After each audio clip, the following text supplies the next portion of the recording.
fait l'INSA, j'étais promo 51, donc je suis rentré il y a 8 ans, 9 ans presque.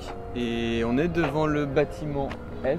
J'habitais en deuxième année, j'habitais au 3e étage. Cette merveilleuse résidence. Voilà. Alors ici c'est pas trop mal encore parce qu'il y a différents degrés de confort. Là c'était une chambre où j'étais tout seul, qui faisait à peu près 15-16 mètres carrés. Donc avec à peu près tout dedans, toilette, salle de bain, et voilà, une pièce à vivre où tu mets ton lit. C'est pas très grand, mais alors en première année c'est pire parce que tu as la même superficie et tu es deux. Et tu n'as pas de toilette et tu as quasiment rien. J'ai fait génie civil et urbanisme, GCU. J'étais pas censé faire ingénieur au début, j'étais parti pour faire plutôt une prépa lettres. J'étais parti pour faire une prépa à Paris, en lettres, dans un lycée parisien. Et puis j'avais quand même candidaté à l'INSA, ne sachant pas trop ce que c'était. Et puis en fait, un petit peu au dernier moment, je me suis décidé à laisser tomber les études un peu prestigieuses de lettres et de grands lycées parisiens pour venir tenter quelque chose qui n'avait rien à voir et qui me semblait plus sympa, parce qu'il y avait de la vie associative, il y avait des choses à faire. Enfin, il y avait quelque chose de plus nouveau, c'était l'occasion de quitter la maison, de quitter les parents, d'habiter ailleurs. Et c'est un peu ça qui m'a décidé, je n'avais pas forcément d'idée de ce que c'était devenir ingénieur. Alors quand j'étais à l'INSA, j'ai commencé à faire du théâtre aussi. Justement, en profitant un peu de la vie associative, j'ai commencé à faire de l'impro dans une troupe de théâtre. Ensuite j'ai rejoint la section théâtre-études.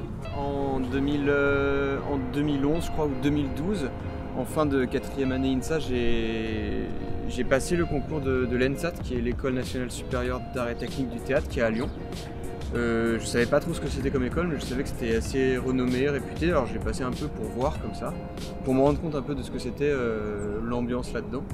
Et en fait j'ai été pris, et je pensais pas du tout être pris, puisqu'ils en prennent 12 sur 500. Et je me suis dit, allez, bah si je suis pris, j'y vais. J'ai tenté le coup, donc j'y suis allé. Alors j'ai essayé de voir un peu comment je pouvais finir mon diplôme d'ingénieur. C'était pas possible de faire un double diplôme parce que c'était trop long. Donc j'ai un peu dû quitter l'INSA. J'ai fait cette école et à l'issue de la fin de mes études là-bas, à l'ENSAT, j'ai demandé à être réintégré à l'INSA. Ce qui n'était pas forcément gagné, puisque normalement c'est pas possible d'interrompre ses études pendant 3 ans.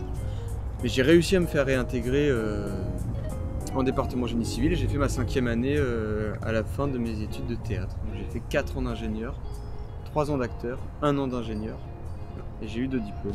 Le souvenir particulier, c'est vraiment les premiers pas sur scène, c'est là où il y a quelque chose qui s'est déclenché.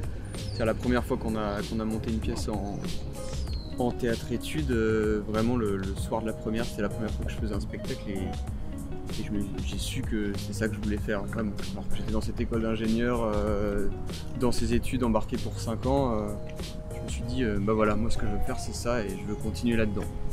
Ça c'est un souvenir super fort.